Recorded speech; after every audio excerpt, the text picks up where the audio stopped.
You I know, love it. sometimes you go to jiu-jitsu and you roll with somebody who's got an old gi. Yeah. That thing stays in your nose the rest of the day. It's like smelling a dead fucking body sometimes. I got that smell of gi. I went, talked to some guy. He smelled like it. I went to the fucking tire store. He smelled like it. I'm Did he like, choke you or something? Like, how did it get that deep into your nose? because I was choking him. I was close to him and I smelled it. Fuck. Oh, How now it's all over me. I took 2 showers and shit. how often do you get new geese? Like, cause I like yours wash. must. Listen, Yeah. I fucking wash mine, and I got anti stuff you put on it. So first Like off, fungal. yeah, like when I sweat in those things, I take them off. I come home. They don't even go upstairs. I dump my pants, the knee pads, and the gi and everything downstairs.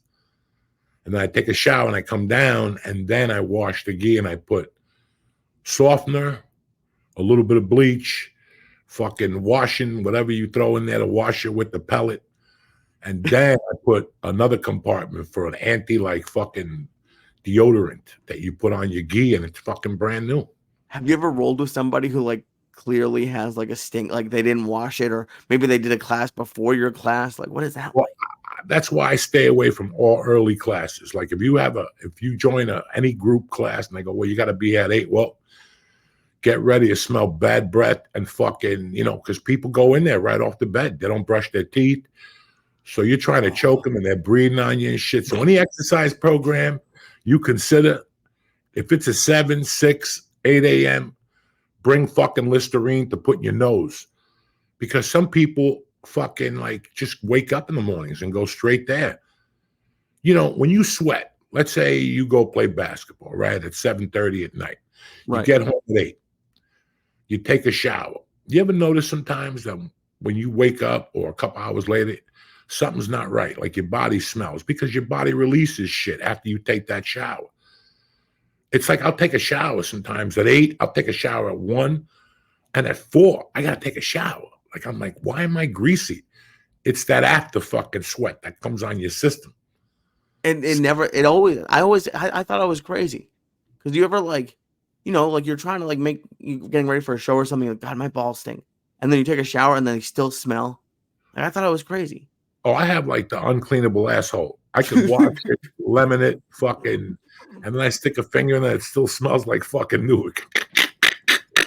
It sounds like a comic book like villain, the uncleanable asshole. Oh no, it's like the unwashed. Everybody's asshole is unwashed. You could wash it, scrub it, you sniff it, it's still got that afterburner smell to it. Like you're like, what did I do? I'm trying to. That's why I had the loofah to clean the edges to, all the like when you fart, you have that residue that goes to the end and shit. I forgot you had an ass loofah, and didn't you have something else? You had like a loofah, and then you also had something on a stick. Yeah, for my fucking everything. I do everything. Listen, man, I hate that feeling of taking a shower at 7 and then taking a shower at like 1 and then having to go do something at 6 and going, I'm going to jump in the shower. And the water hits you. It slides off you. It's like, I'm greasy as fuck. My face is greasy. Whoa, I just took a shower 5 hours ago. So, yeah, I get greasy. I don't know why. I get like oily. My skin, the water beads on it. Like I fucking got carnauba wax on it or some shit. I was gonna say you sound like an animal. Like don't ducks have like grease glands or something? I've never heard of being greasy like that. Listen, I'm not a greasy person. Like the No, Cubans. I never would have thought. You're always clean. You take like 3 showers. Is that why you take 3 showers a day? No, I take 2 showers. Listen, I like to shower. Like, you know what I like about going on the road? What's that? The best thing ever was going in the shower that has nothing to do with you. Because you go in there, turn that hot water on, and you don't get out till the fucking icicles are coming out. Till they're banging downstairs. Like, there's no hot water. I love hotel, like Vegas, anything like that, because they give you a big shower and you could sit in there. I'll get fucking stoned and go in there. And I'll tell you, the best joke writing I'll do is in the shower. I'll giggle in the shower because I'm rested. I wish. Remember we had this conversation where somebody sent me about 6 years ago. Somebody from the church actually sent me papers and a pen that you could write with in the shower. So if you ever remember that. You remember that? I love the shower. That's where all the, You wake up in the morning, you drink a cup of coffee, you fucking meditate, you write a little bit. You go on the computer, fucking Biden's got the age of a 22-year-old. You see all this bullshit up at 8 in the morning.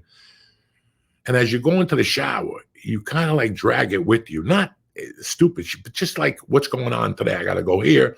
I got to go there. Once you hit the shower, everything goes away in the morning. Once I close that door in the shower, dog, let me tell you something. Everything goes away. I start thanking the God for giving me another day. I'm appreciative for this. I'm appreciative for the shower. How many fucking people get to take a shower in the morning? All over the whole world? Not many, when you think about it. They ain't taking no showers in Hamas. They ain't got no hot showers there. Definitely not. They got no hot showers in a lot of fucking places. So you got to be grateful for that fucking shower. Like, I'm like, Jesus Christ, how great am I? I'm washing my pussy, the stink from the sleep apnea mask, whatever the fuck I got on me in the morning, And you slow your day down, which is what you always want to do. You want to you control the pace of your day. You ever leave your house, you're in a rush, and you fucking don't have your keys because you didn't control your day. Right. Stop and take a minute. I'm going to be 5 minutes late. Who gives a fuck? Call them. Right. Call them. Like, set up your day. But to walk out like discombobulated, that's the beginning of your day. If the beginning of your day sucks, how's the rest of the day going to be? Yeah, I've never thought about that. You leave the house all discombobulated, right? You're on the turnpike. If you go on the Jersey Turnpike, I don't have to tell you the parkway, you're going to hit a nail. Like you did, right? Like you did. I mean, an Amish nail. God damn it. I was talking to my buddy today. He hit a fucking nail while we were on the phone. Dude, and on the turnpike? Yeah. The Jersey Turnpike, I think somebody sprinkles fucking nails on there. I was just going to say that because I don't know if you knew this, but like if you get a flat, if you have anything happen to your car on the turnpike, you can't call anyone to help you. You have to call the state, and the state sends someone out. I have like a wheel and tire protection thing that I never would have got, but it covers it, thank God. From Volkswagen? I got a Hyundai. Hyundai covers it. They come, they change a tire, right, they get water. They would have done everything, and they called me, and they were like, "We can't come out there. You need to call like the New Jersey State Dispatch." And they sent, and the guy, I forgot about this. The driver tried to screw me on the price. This Jersey Jack, you got to pay attention.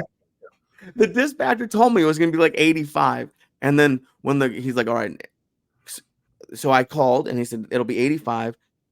In like 20 minutes, the driver called me. He's like, "So it'll be like $100." And I was like, "Hold on." The guy said it's 85. And when the guy got there, he's like, "Well, I was factoring in tax." And I was like, "You were just trying to get $15 for yourself."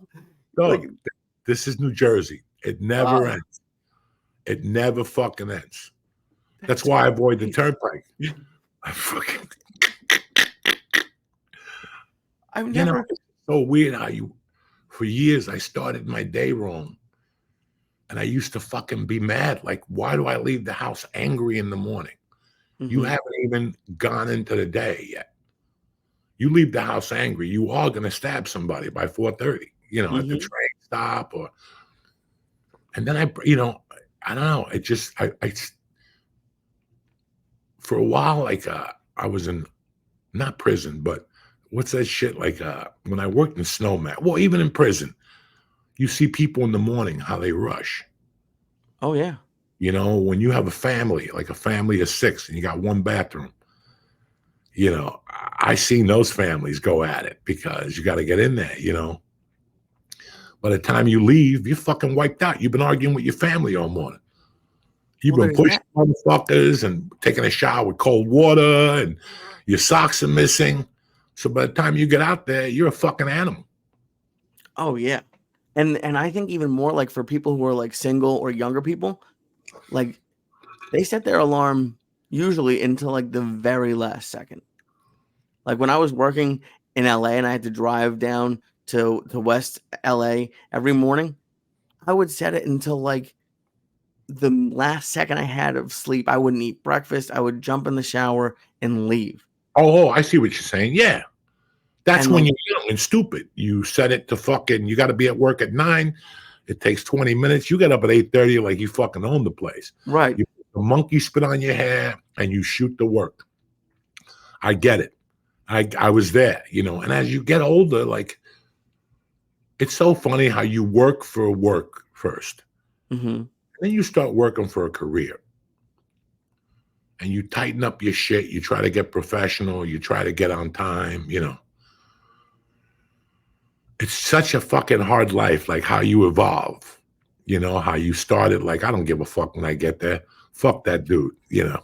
Right. I get to 11. I don't give a fuck. I already got my hours for the week. I'm going down the shore on Friday, you know. They're lucky I'm coming. Yeah, they're lucky I'm coming. But then as you get older, you get more responsible and you start waking up a little earlier. Hey, listen, man, till I met you, nah. A little before I met you, I left the house. Like, I had an 8 o'clock flight in LAX. 8 o'clock flight. It takes off at 8. And I would leave the house at 7 with a straight face. Did you ever And even make it? no. Okay. I was going to say, did you make it once? That's impressive. Now you got to get on the phone and call the comedy club and tell them you're not coming in at 1 and you're coming in at 11:30. You know, I would do that every fucking time. Every time. Then 9/11 came and they started getting tighter and tighter and tighter. Oh, And yeah. one day I said, you know what? My flight's at 3 or something. I'm going to leave here at 1. And it was great, Lee.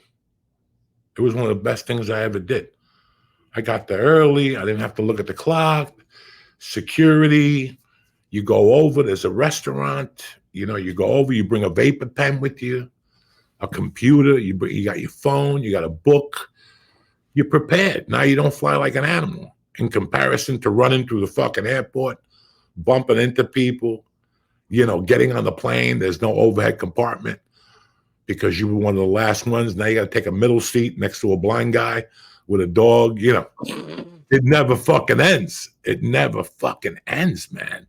So at one point you go, how do I do this right? Okay, I got to listen. I was watching the news the other night, you know, get to the airport 3 hours before. Go fuck yourself. Yeah, no. An hour before, you're good. You Yeah. check the luggage, you stop, you get something to eat, you get a newspaper, your joint's still in you, you know, that THC is still burning, so you're good before you get on the plane and take the edible. You didn't take no edibles tonight, did you? Yes, I did. What? I don't see them. I did too take edibles, but the one thing I will say is you do need TSA pre-check because some of those airports an hour isn't enough time. Oh, no, Crazy. it's a fucking nightmare. Even clear. But you got to, what this is telling me now is that something else is coming. Like an attack or something? No attack. This is going to be now. Clear is always packed. Oh, yeah. Pre-check is always packed. So now any day they're going to have luxury VIP. I think they already have that. Don't they have that where like you can go to like a special area? Like one of like the air ones will even send a guy to your house. I've seen videos on like An ambulance. No, like one of the guys, like a Dubai Airlines or something. They'll send a dude to your house with like a laptop and a printer, and they'll take your bags. They'll give you the boarding pass, so you don't even have to go. You just walk straight to TSA, and you probably don't have to do that. I flew a couple of times this year, and I got to tell you, fuck you. Oh yeah, I'm sure. No, it's okay. Like somebody told me they were delayed 5 hours the other day, and it takes the energy out of my lungs when somebody gets fucking delayed for 5 hours. When someone else gets delayed? Oh, it bothers me to no end. Like, what do you do? I've been there where you're fucking delayed 6-7 hours, and you're making calls, you're trying to pull favors, get a helicopter. I remember one time me and Steve Simone got delayed. There were thunderstorms in Atlanta, and the computer service went down. I remember that. And fucking Live Nation was like, listen, man, how about you take a helicopter from New Orleans to whatever? It's going to cost you like $2,200, but at least you'll make the gig. And I go, listen, I ain't taking no fucking helicopter. It's over. I'm going home. I'm going home. I've been in an airport for fucking 9 hours. You want me to take a helicopter to do a gig? I smell like a goat. The plane was at 8 in the morning. Now it was 6 o'clock at night. And this guy's like, you're going to make it. You're going to be here at 8 o'clock. I don't want to be at 8 o'clock. I've been at an airport since 6 in the fucking morning, I'm telling you. But Walking around. Just knowing you, is there ever a situation where you'd get in a helicopter? If it was the end of the world and I had somebody else's credit card, you bet your ass I'm getting a credit card. Well, yeah. Well, if it's the end of the world, you'll do a lot of things. But I can't imagine you renting a helicopter to go to a gig. I mean, if you're getting $22 million for the fucking gig, you know, like Deion Sanders in between games, you know, he runs a touchdown, he goes to the Yankees and scores a home run. He's making a couple mil for the day. Fuck. I'll take a helicopter and put 3 of my friends behind me in helicopters. You know what I'm saying? And where was the helicopter 10 hours ago?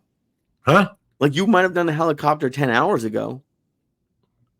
When? That day, right? Like if you had been, if they had. Let's get something straight. I ain't no soldier. I ain't no Marine. I don't ever want to be on a fucking helicopter. That's what I just said, and you said you kept fighting me on it. I just said that. No. You said fucking with. Listen, we talk about helicopters. I don't want to be on a helicopter, but if I had to, you know, if it was the end of the world, I'd have to take a helicopter.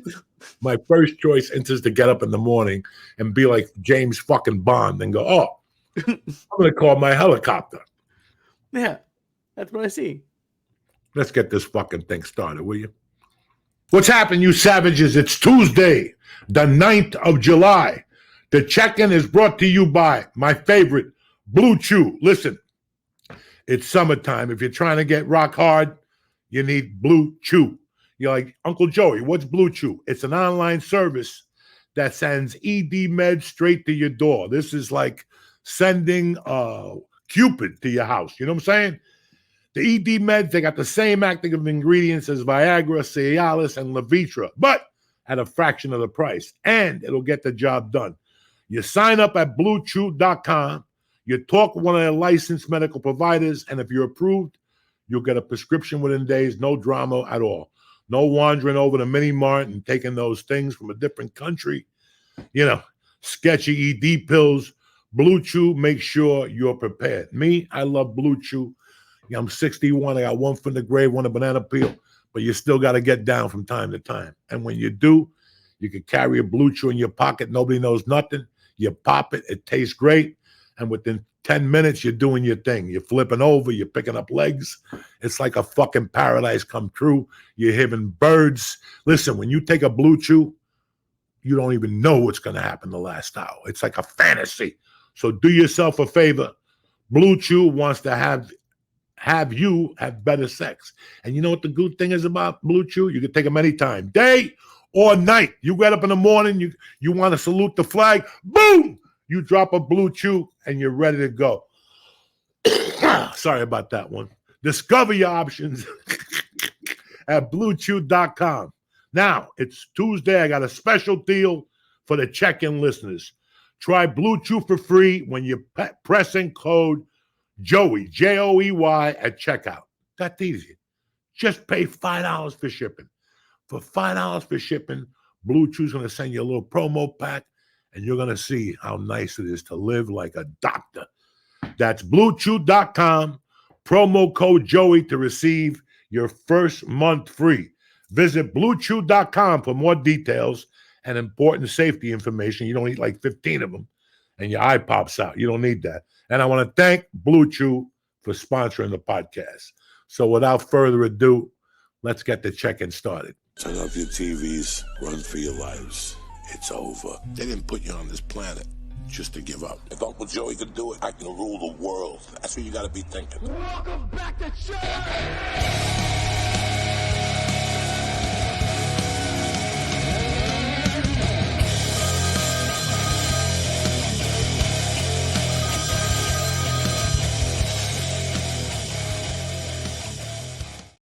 Oh, shit. It's a beautiful fucking week with more heat, and more heat. You know what I'm saying?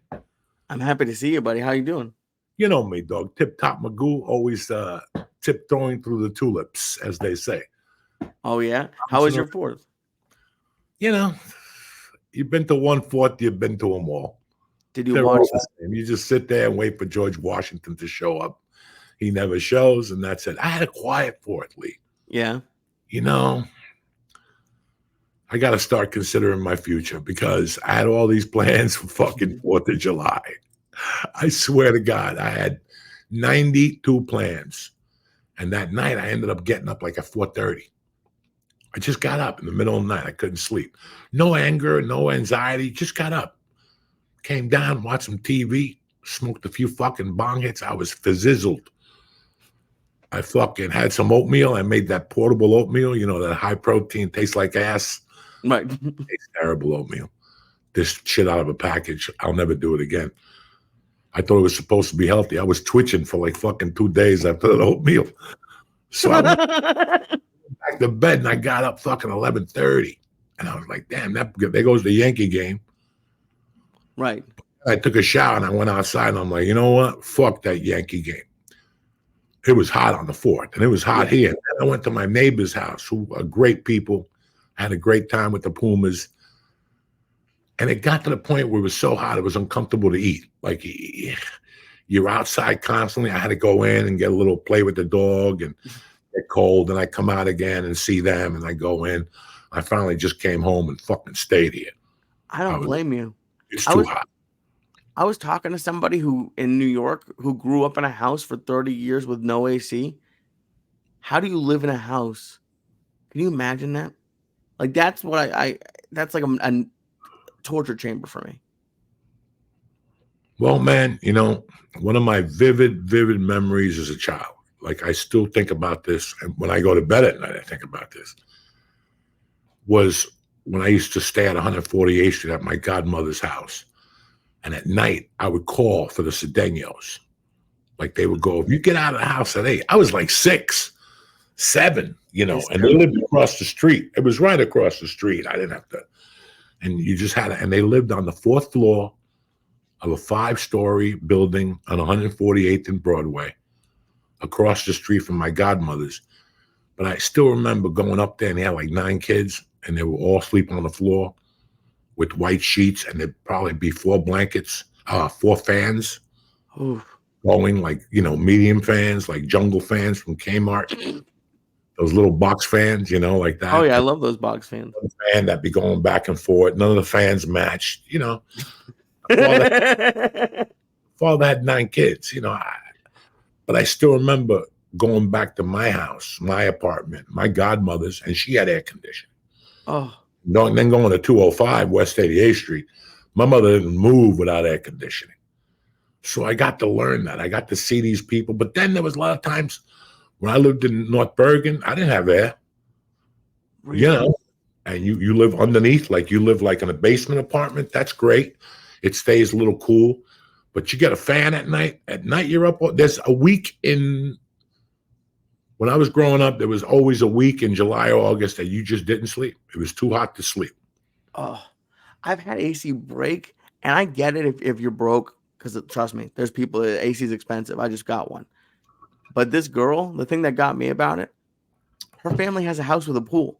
They just didn't want, their parents didn't want AC. Can you imagine actively not choosing?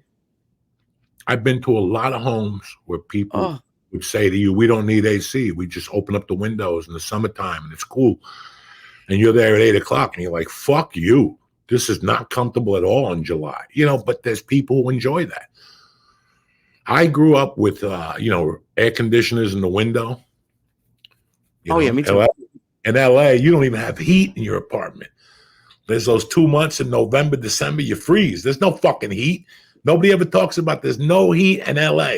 None of those apartments have a heater. They got one of those little heaters from 1940 on the wall. Yeah. And if you try lighting that motherfucker, yeah, it goes on fire. There's dead rats in there and mice.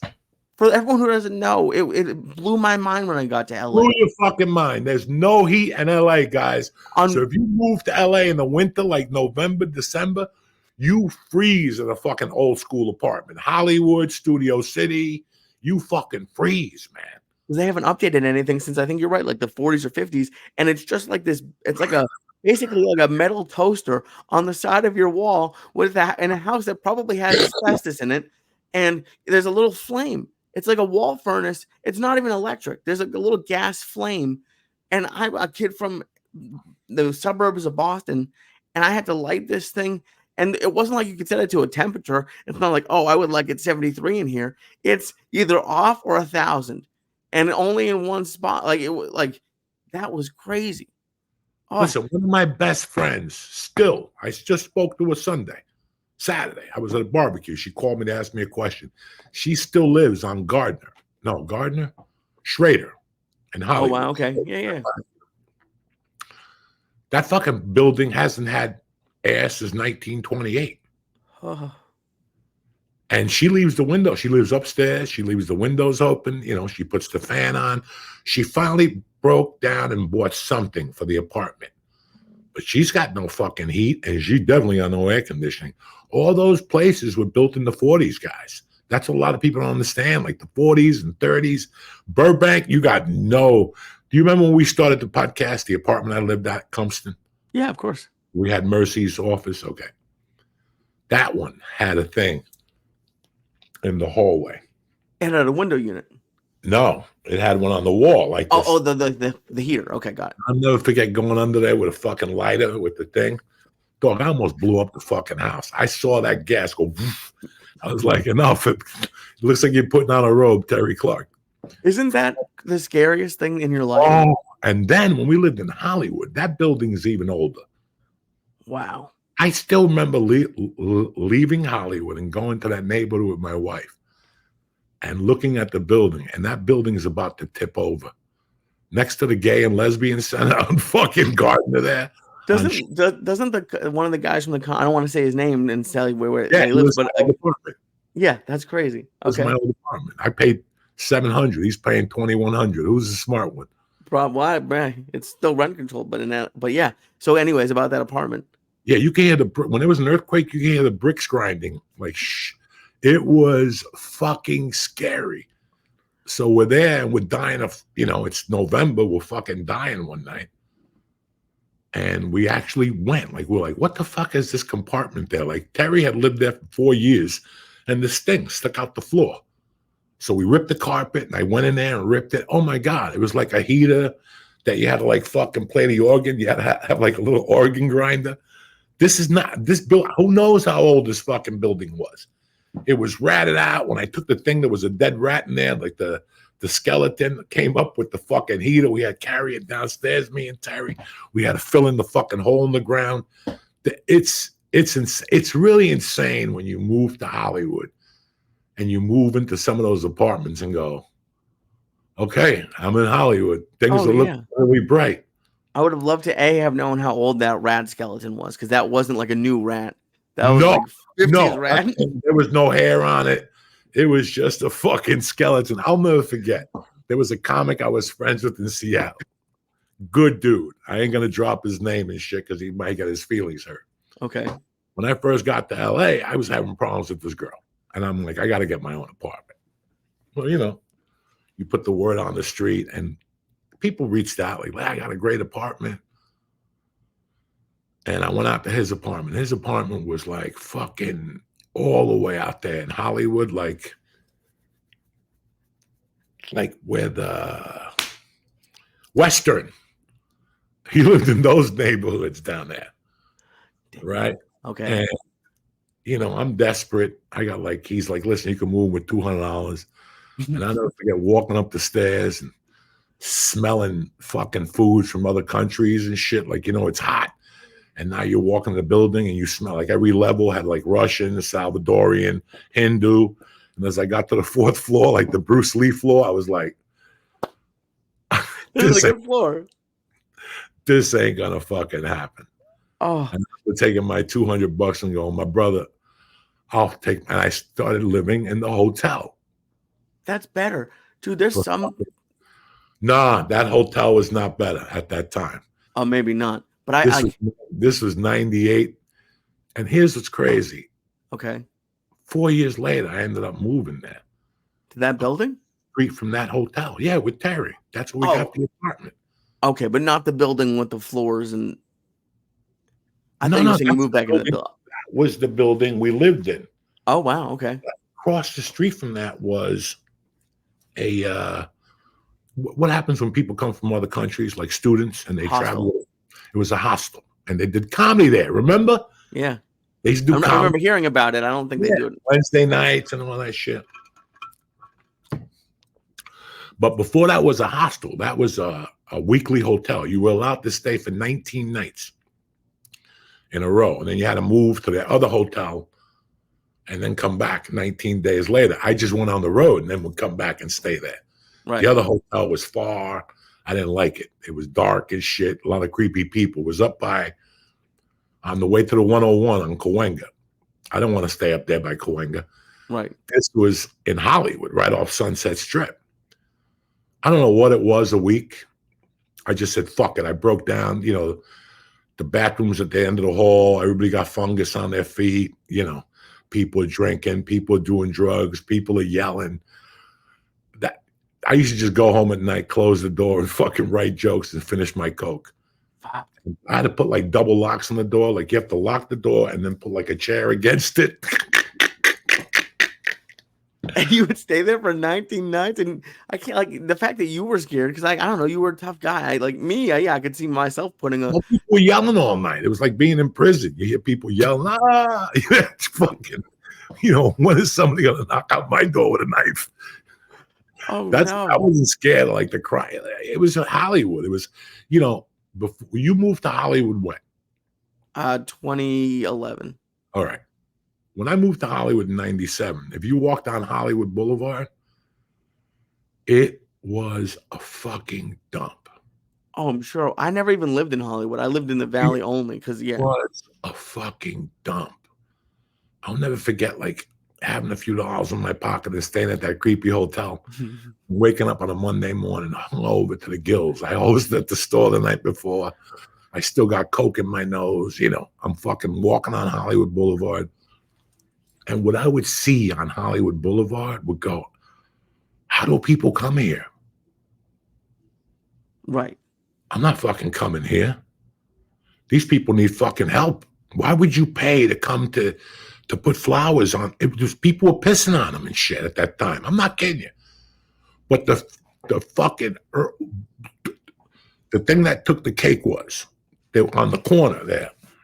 When I first moved to LA, there was like a diner type thing, but it was all people. It was it was real trannies, the ones that put the wig on and they fucking put heels on, but they're really men. This is 97. Nobody was doing operations and shit like that.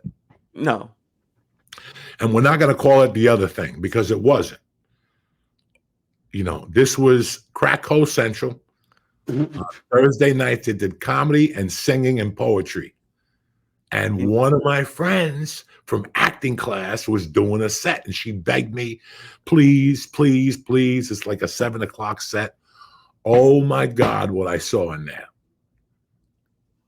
It was nuts. Guys with wigs, people fucking naked. It was insane. But they served food there. It was like a cafe, fucking. I thought you were going to say you were following your dreams of comedy. What are you talking about food? Crazy. So I wake up hungover and there's nowhere else to eat on Hollywood Boulevard. And I walk into that fucking place at 7 in the morning, 9 in the morning to eat. How hungry were you? Why didn't you just go get a bag of chips? Listen, because I wanted some eggs. I needed some healthy food. I had drugs in my system. What do you think? I had problems. When you have problems, you need grease. Chips ain't going to help.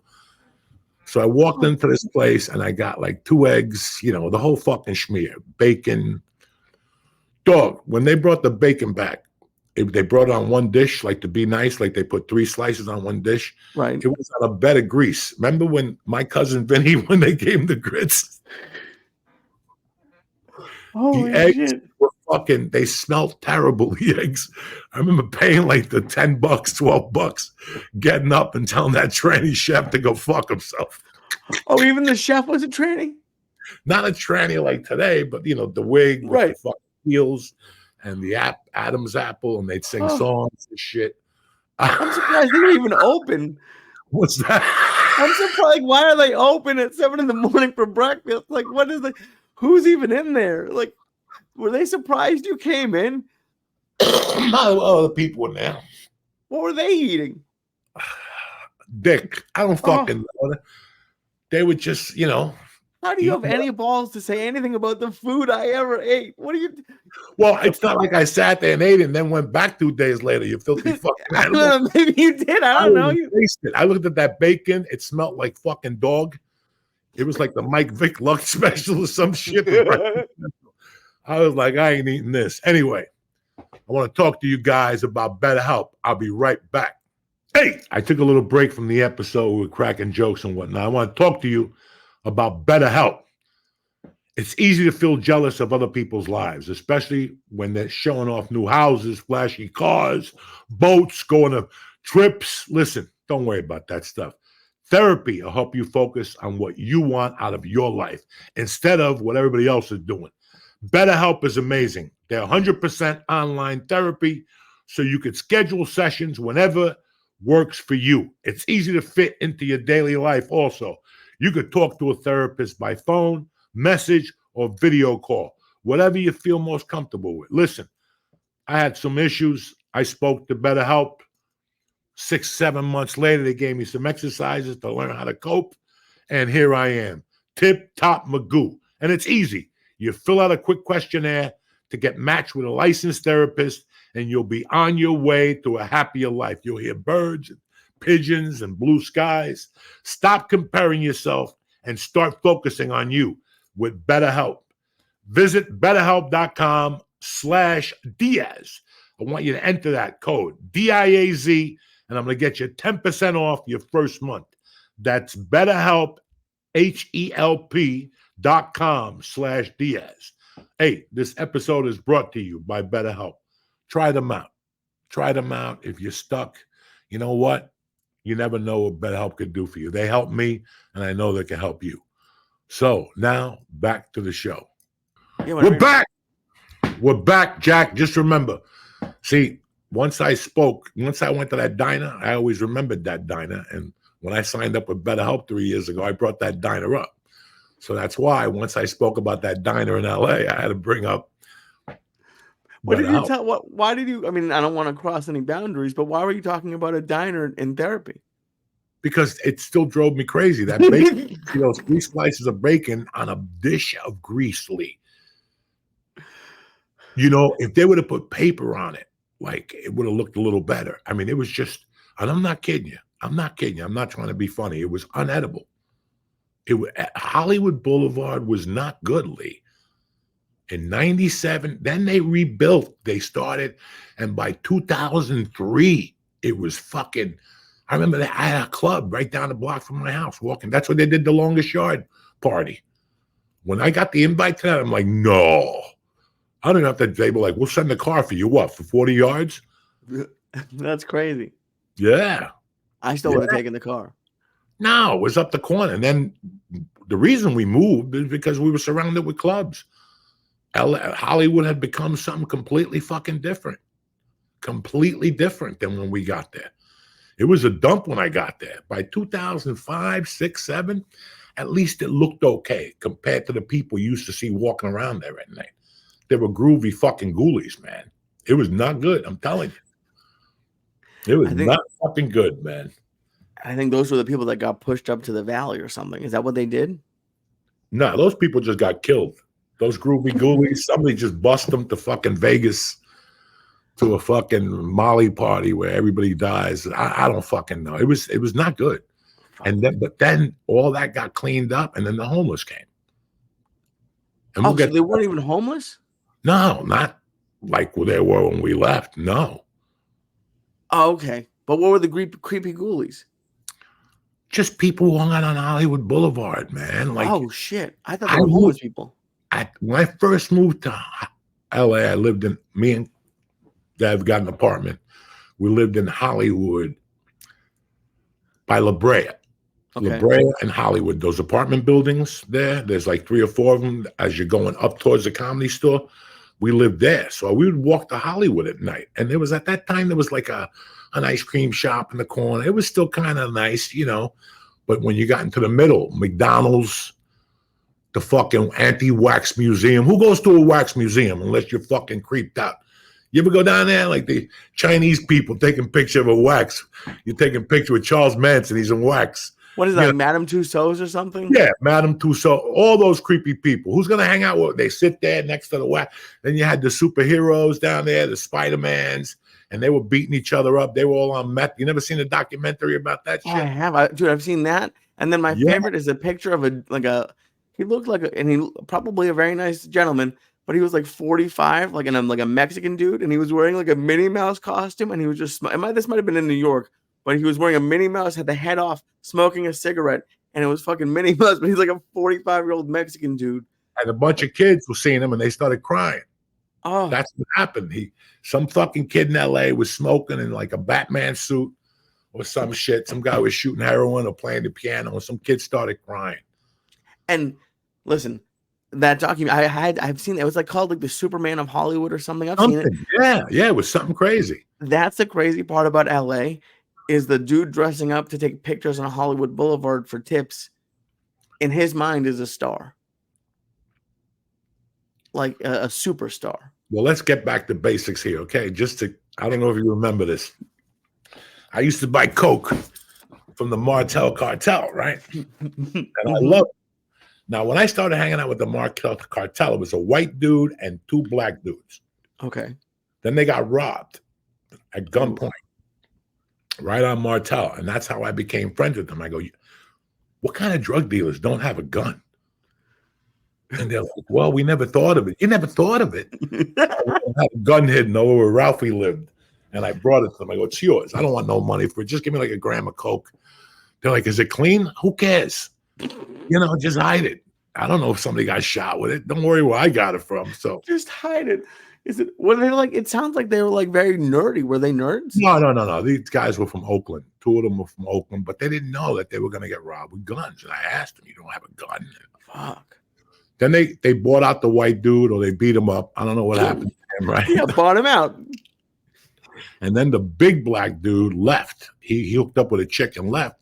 So my buddy, my dear friend, D Money, stayed and ran it. But at the same time, he lost a roommate. So he brought a chick in there that lived upstairs. He lived downstairs in the bedroom. And I told you about this. What do you put your hands for? Because I have a question, but go ahead. Go ahead. Hit me with the question. Why does a drug dealer need a roommate? How bad of a drug dealer? What are you talking about? How expensive is rent? They lived on Martel. They had that expensive side up the corner by the Jewish school. Remember the Jewish school with the security and shit? They were up there. So it was a nice place. He needed a roommate, just somebody to watch, somebody he knew. So he moved like his aunt down. His aunt lived upstairs, but then his cousin lived in Hollywood. The cousin would break his balls, but his cousin was either one of those dudes, Spider-Man on Hollywood Boulevard, and his name was Who Dat. That's what we called him, Who Dat. Little black dude, not all that. On the spectrum, and on the black spectrum, that's something completely different, right? Because that's just different. And I liked him. I got along with him. So I went there at night to blow Coke, to get Coke, and he would always be there. But they didn't have a room for him, so they rented him the closet under the stairs. Remember I told you about this? He lived in that little closet. He had like a little light. He had like a little refrigerator by where the door opened. Bro, it was beautiful in there. I would have rented it for $200 at that time. And a shower, it was beautiful. They had a shower under the closet? No, he had a shower in the kitchen, like close to him. But he lived in he was the man in the closet. You know what I'm saying? So I never heard of that. You might have talked about it. I don't remember the man in the closet. Yeah, D Money is Don Sleazy. That's his other street name. Don Sleazy, D Money. So D Money rented it to him. And I would go there at night. Who Dat? What's up? And there were nights that him and Who Dat would gamble and they would play, those fucking basketball games and NFL with whatever. And they would lose. And I'd get there and he'd go, Who Dat? You owe me $10. And Who Dat would go, I don't have it. We'll get in the closet until you get like mush from fucking Bronx Tale. He used to send them to the closet. And Who Dat would go, I don't give a fuck, man. That's my little condo in there. And he had like this.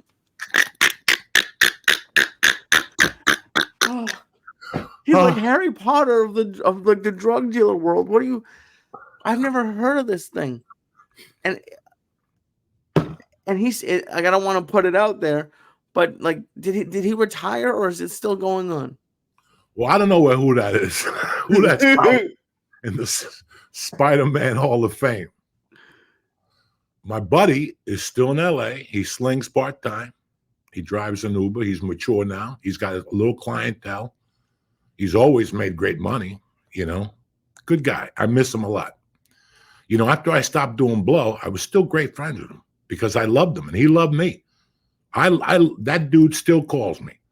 Checks in. I still call him and I prefer he asks about my wife. He asks about my daughter. Yeah, we just became friends after that. And I'm sure now he doesn't, but like did he ever try to get you to go back? Not one. That's really cool. Okay. Because I'll never forget, like I quit and I stayed away from him for like 2 weeks. And I remember I did something with Rogan and I got paid cash. And I owed him like, I don't know, $250, something like that. And I remember he liked hats. At that time, somebody was sending me a lot of those, you know, hats that not the Kangols, but the other ones, like the ones that people smoke with to look cool. Right. He liked those. And there was a company that was sending them to me. So I put 3 hats. I put the cash in there. And I'll never forget, I just swung by his house after Vegas and knocked on his door. And he goes, "Where you been, man? What's going on?" And nobody's heard from me. And I go, "I stopped snorting." Because I had to disappear from the store too. The week I quit coke was the week Marilyn Martinez died. So I was clean like 4 days when I got back from Jersey. I didn't get high in Jersey. That's crazy. I got the call when I was in Jersey and Marilyn died. I flew back to LA. And then a couple of days later, it was a wake. When I was headed to Marilyn's, I stopped and bought a gram of coke. Really? But I got into an argument at Marilyn's with a producer. And when I left, I was so mad. I gave the gram of coke away. That saved my life. And that was the last time I walked in the store after that night. Right. I forgot about that. And that was right around that time. That was 2007. So I disappeared. When I quit coke, I just disappeared. Nobody knew that I had quit. But And were you in the Valley at this point? No.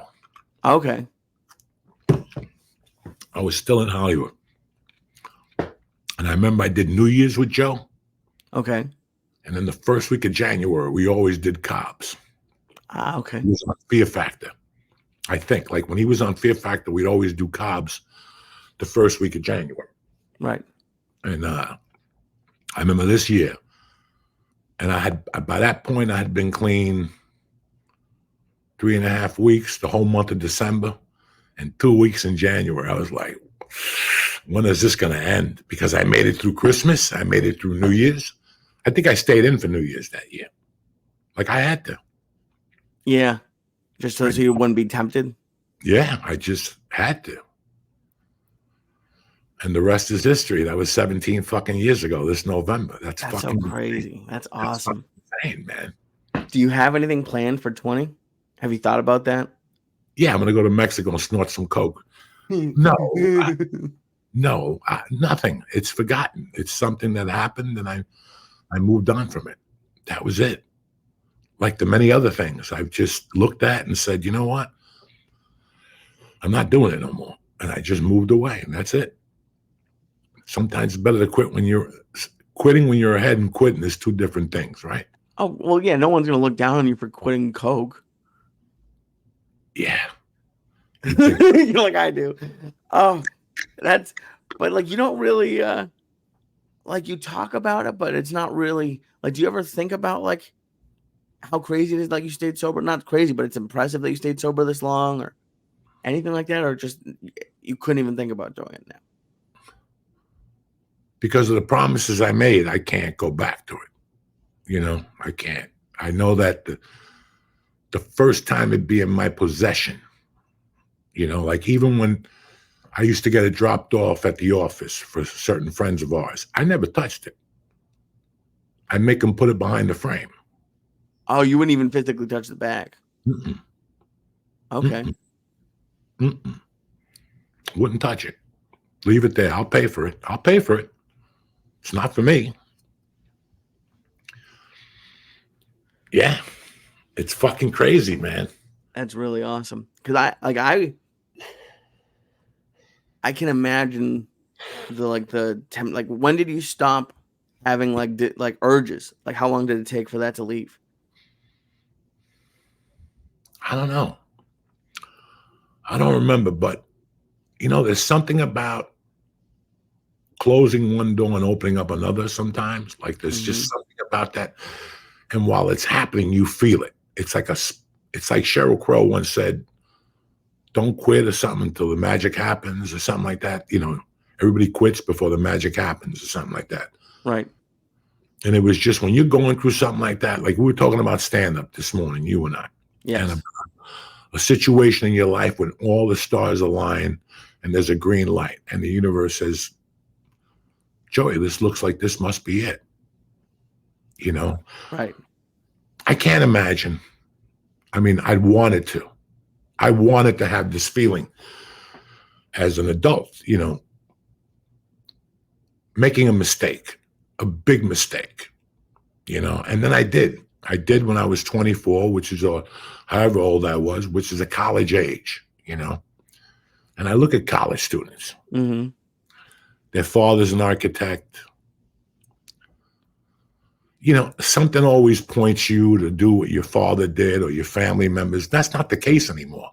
No. I got 2 or 3 friends that they're about to close a business when they die because the kids don't want it. Yeah, there's that too. I didn't even think about that. That's going on right now. A lot of people don't want to take on the family business, but it's so weird when everything aligns for you and you have to take this opportunity. There's an opportunity that just drops. They don't drop much. But when they do, you got to take this opportunity. Because obviously, number one, you got nothing else going on. You're a fucking bum like me.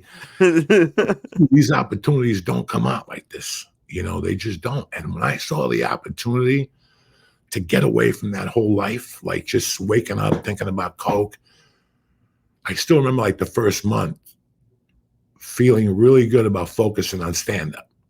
Okay. Because let's say you have a problem in your life. It could be anything. It could be drugs. It could be a woman. It could be a man. It could be you're stuck somewhere. What are we talking about? You were talking about running with something. Running with something. And all of a sudden, you could get away from that thing.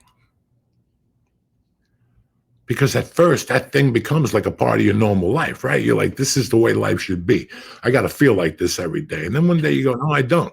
No, I don't need to feel like this every day. Like, I don't like her or I don't like it could be 1,000 things. But could you imagine me signing up, taking 5 years of college to become a major in something, going to college, getting a job, and you just don't feel it? Oh, yeah. I think that happens all the time. All the time about college students. I think about it with adults.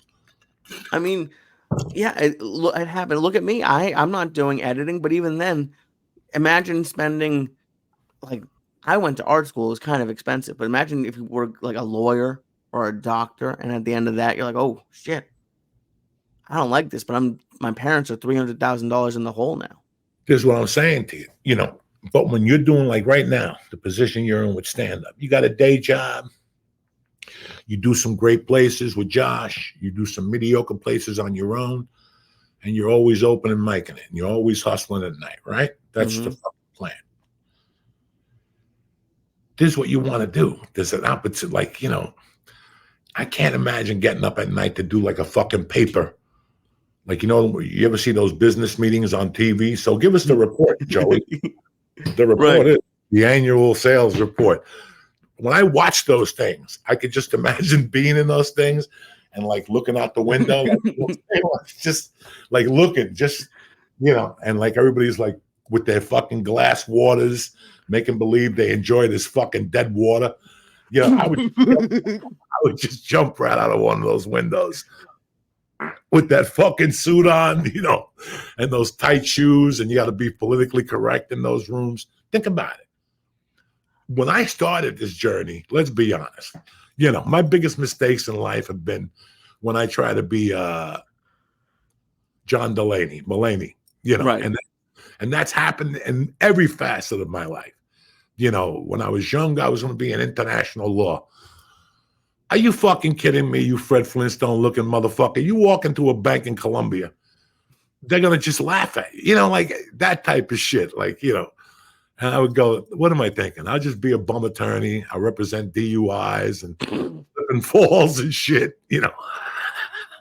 You can see me You're so on. mean to yourself. Like, yeah, I mean, maybe after the coke and like prison, you couldn't be an international attorney, but you could have before then. No, you don't think so?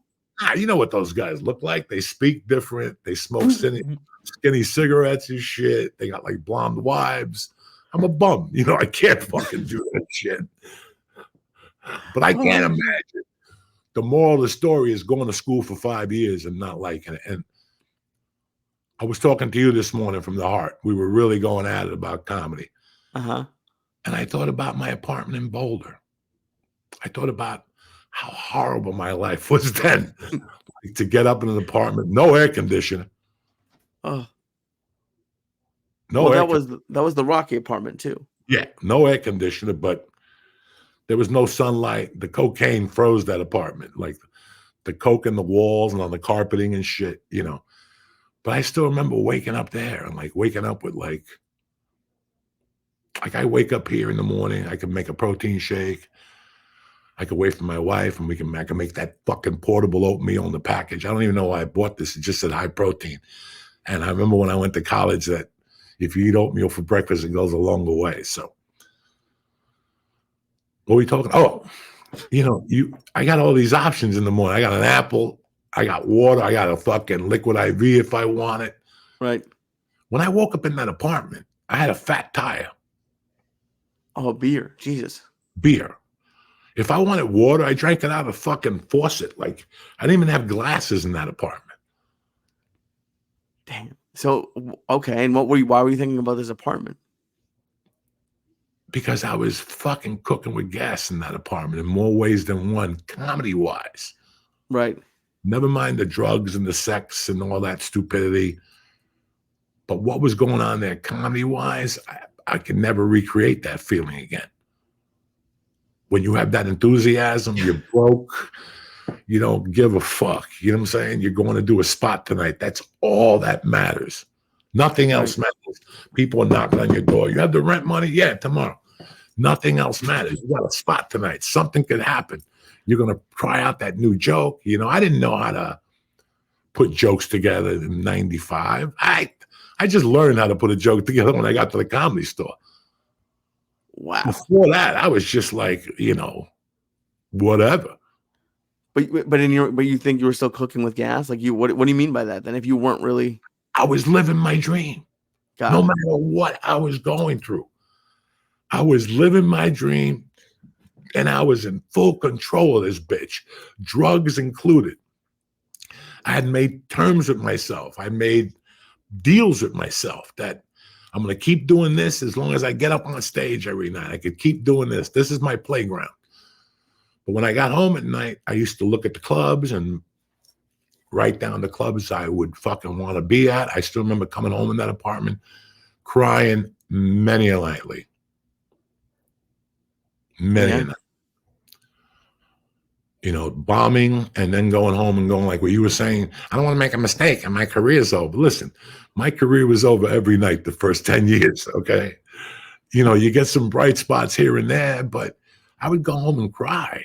You know, once the coke would wear off, I would always cry. But, you know, you just ate a bag of dicks. You've been doing comedy for 4 years. You just want to get out.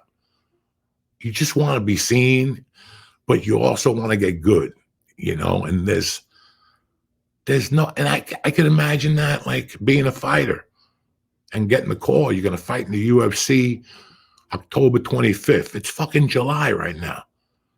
How do you act tomorrow morning? You know, how do you act?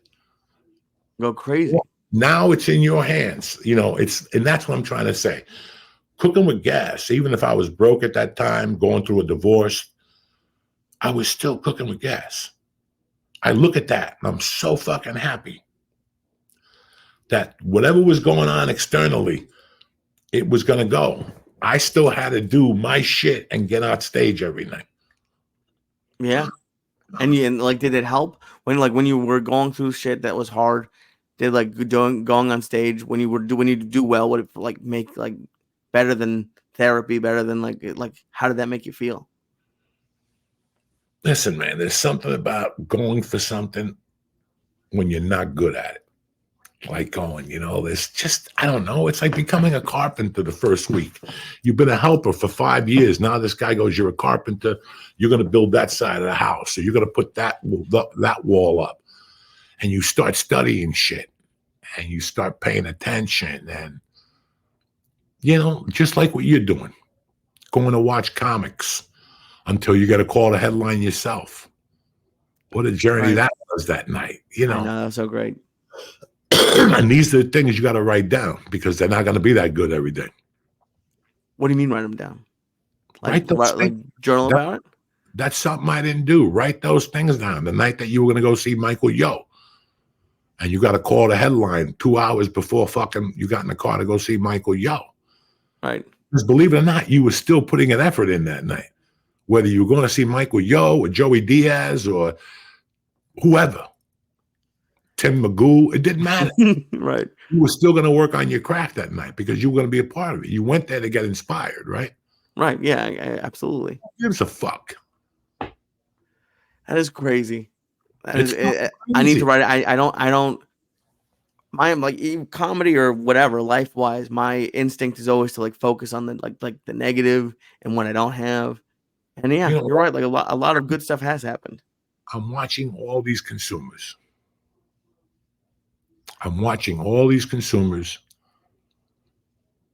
that have no idea what they're watching, whether it's Dave Chappelle, whether it's Bert Kreischer, whether it's Joe Rogan, Tony Hinchcliffe,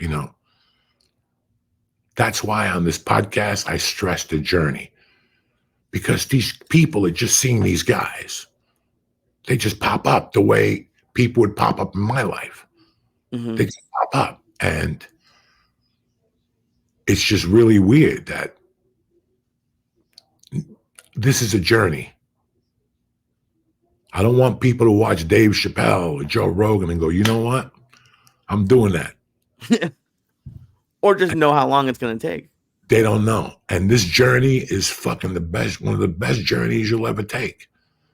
This is like joining the fucking army as a grunt and staying in for 30 years and shooting 80 people and having a house here and having a house there. You put up with some shit those 30 years, but what a fucking journey it's been. And that's what I'm finding out now, that the comedy is a fucking journey. And these people who watch it, there's so many. Listen, Hollywood is filled with little comedy rooms now, Oh, yeah, I've heard a couple about them. Yeah. Stand-up comedy is booming like it never has before. People getting in it, people dropping out, people putting on shows. It's very impressive. It's very impressive that I listen, but that the last 15 years of comics has really done more than the 100 years before that. Before George Carlin, like George Carlin, Pryor, Lenny Bruce, now, there are so many comics. Well, and that's all I was just thinking about because, and tell me if I'm wrong, but when I was younger, I remember you saw the people who had specials. And now it seems like as a fan, we've gotten to watch, because I'm including myself as a fan, we've gotten to watch the openers because they come on the podcast or they put out their own podcast. And now they're starting to headline. And it's it's almost you got to watch, people are actually watching the minor leagues. And I'm so thankful for it. A couple of weeks ago, I went to play bocce. Okay. And I played against a kid that was obviously a fan. Nice kid, really sweet, When I play bocce, I don't know what I'm doing, so I'm focused on this fucking game. He was talking to me, and I answered what I could, being focused on the game. We took a picture afterward. We had a nice time, but he asked me, I really thought, listen, I'm an anal motherfucker. I think about shit 10 weeks later. But he asked me, how long have I known Theo for? And when I Okay. told him about 24 years, he goes, no way. He goes, how long do you know Bill Burr for? I go, 97. Come on. How long do you know Joe Rogan? 97. How? And he couldn't believe it. I go, what did you think happened? That these guys, we just popped up one day. We just started walking up on, and listen, don't get me wrong. I thought when I saw a special on HBO, I thought it was a guy walking into a club and just doing 45 minutes. Yeah, I remember you saying it, but I got my own problems.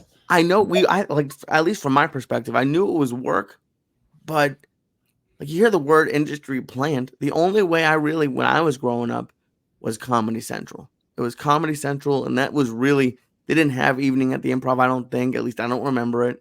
Yeah, no. I didn't have HBO, but some people had HBO.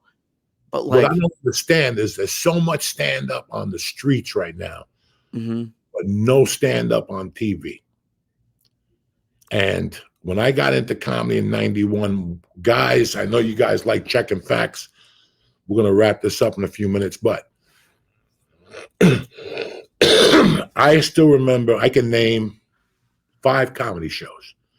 MTV Kamikaze Hour, Evening at the Improv, the A-list with Rosie O'Donnell, and then she quit and they gave it to Bobby Collins as the host.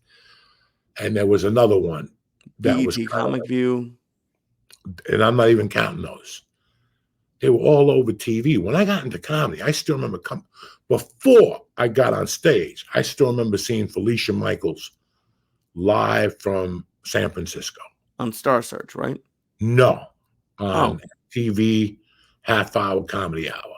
Oh, wow. Okay. They called it, in fact, Jimmy Florentine did it. And the guy who put him on, they're best friends now. That guy ended up becoming a comic. Oh, shit. Okay. On Jameson. Oh, yeah. So in 90, 91, 92, I sat at home and watched. And you had In Living Color. And you had House of Buggin'. You had Mad TV didn't come on till 97. Yeah, but that came on 97. You know who the first guest host was? Roseanne Barr. You know who was the stand-up comic? Who? Doug Stanhope. Oh, snap. He was on TV? If you could find it. Yeah, you could find it. The first episode of Mad TV. What did he... what jokes did he do that he were TV safe? Like that. Gotta watch it. I don't even remember. I remember that it was coming on and I had a show that night and I didn't have a VCR. I'm a broke comic. I live in a basement 8 feet from dog shit, So, but it's pretty interesting. And I keep forgetting to mention this on this podcast that it's a fucking journey, man. It was, for me, it was all of the fucking 90s and all of the fucking 2000s. It's crazy, Lee. It's fucking crazy. It's awesome. And yeah, but it's amazing. It's just boggling my mind a little bit, like how I still have a lot of time, You have a lot of time. Work. You got to remember, man, before anything happened, I did close to a 4-year stint with Ralphie when I was broke, he was broke, and we went back, we drank vodka, Bloody Marys, and looking back, those are great memories. I still remember getting the fucking turkey and him deep frying it and us being in his backyard at fucking 6 a.m. At that time, there used to be a Russian daycare next door behind El Compadre and shit. And they was like their own little private, they had, the kids glow in the dark there. They had no lights and shit. Long fucking, and I still remember that we were still eating turkey. Me, Ralphie, Jay Moore, 10 of us eating fucking turkey, deep fried turkey, and not one of us having a fucking bank account. Wow. like Ralphie, Josh Wolf, 10 people that now are great comics. They work all the time. But Jay Moore, this is before they started More Sports. Wow. A lot of people don't remember that shit. I couldn't imagine him without a bank account. Ralphie was still living at Schrader. Gardner, whatever the fuck it was. Gardner, Schrader. I'm not making cocktails. I didn't have my fucking thing wasn't cold enough to water, so I went upstairs. I got 20,000 mugs. Do you know that? Right. Do you understand that? I got every company. Name a company. I got Chinese companies that send you these fucking mugs. I got mugs. I've thrown away 200 fucking mugs the last couple of years. I got mugs for everybody. A car dealer, fucking my geek company, any sponsors. Everybody sends you a mug. And I've been sitting here drinking out of these fucking plastic bottles. God knows where they've been floating. You ever drink those bottles? You're like, you know what? I know a friend who used to pee in these things. Oh, yeah, I have seen that. And these things are fucking recyclable and whatnot. I didn't know you cared about the environment that much. What do you got this week, Tarzan? Bunch. Tonight, if you're listening to this, I'm at the Union Tavern in Somerville. Friday, When is that? The 9th. The 9th. That's Tuesday night. Yep, the day it comes out. And then Friday night, I'm at the City Winery in Boston. And then Saturday night, I'm at the Syracuse Funny Bone. Oh, shit. My old stomping grounds. Oh, yeah. I was there New Year's Eve. I probably still got a warrant. You there New Year's Eve or last I was there New Year's Eve. Sesame Peluso, correct? No, that was Sarah Colonna. Sarah Colonna. All right. Look at you making fucking waves in the comedy midnight underworld and shit. Oh, yeah. Tarzan. That's it. I'm really happy. You're really happy? What are you happy about? You got an umbrella or something? I wish. I have some cool stuff coming up. Maybe next week I'll announce a show that I'm really excited about. And it's I appreciate like when I get to talk to you about stuff that like it's turning into a little bit more than just a hobby now. Like I never treated it like a hobby, but like it's cool to get to move up the ladder a little bit. Like I said, in that little apartment, it got real. Mm-hmm. And I've always told you that, I got on stage July of 91. Come on, man. I had no clue what was going on. I was too busy talking to girls and going through a divorce, and I didn't know what was going on. When I came to New York, it all focused, like it all shut down, and I was put on a path. And that path lasted for about 18 months. And then I actually picked it up a little bit. And then throughout the levels, you got to pick it up. You got to sharpen your things across, Yeah. I don't know how I fucking did it. I just still laughed my ass off. I just had fun, and I'm happy that you're having fun now. All right, brother? I love you, buddy. I love you. Have a great week, and I'll see the rest of you motherfuckers out there. I got no dates. I got no books. I got nothing but a fucking fungi toenail still, and I still got no passport. So if you can help me out, give me a call. If not, I'll see you next week. Stay black.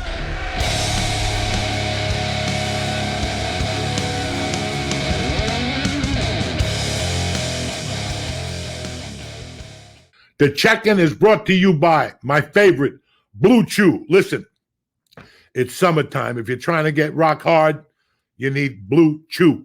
You're like, Uncle Joey, what's BlueChew? It's an online service that sends ED meds straight to your door. This is like sending Cupid to your house. You know what I'm saying? The ED meds, they got the same active ingredients as Viagra, Cialis, and Levitra, but at a fraction of the price. And it'll get the job done. You sign up at BlueChew.com. You talk with one of their licensed medical providers, and if you're approved, you'll get a prescription within days. No drama at all. No wandering over the mini mart and taking those things from a different country. Sketchy ED pills. BlueChew, make sure you're prepared. Me, I love BlueChew. I'm 61. I got one from the grave, one a banana peel, but you still got to get down from time to time. And when you do, you can carry a BlueChew in your pocket. Nobody knows nothing. You pop it. It tastes great. And within 10 minutes, you're doing your thing. You're flipping over, you're picking up legs. It's like a fucking paradise come true. You're hearing birds. Listen, when you take a BlueChew, you don't even know what's going to happen the last hour. It's like a fantasy. So do yourself a favor. BlueChew wants to have you have better sex. And you know what the good thing is about BlueChew? You can take them anytime, day or night. You get up in the morning, you want to salute the flag, boom! You drop a BlueChew and you're ready to go. Sorry about that one. Discover your options at BlueChew.com. Now, it's Tuesday. I got a special deal for the check-in listeners. Try BlueChew for free when you're pressing code Joey, Joey, at checkout. That's easy. Just pay $5 for shipping. For $5 for shipping, BlueChew's going to send you a little promo pack, and you're going to see how nice it is to live like a doctor. That's BlueChew.com, promo code Joey to receive your first month free. Visit BlueChew.com for more details and important safety information. You don't eat like 15 of them, and your eye pops out. You don't need that. And I want to thank BlueChew for sponsoring the podcast.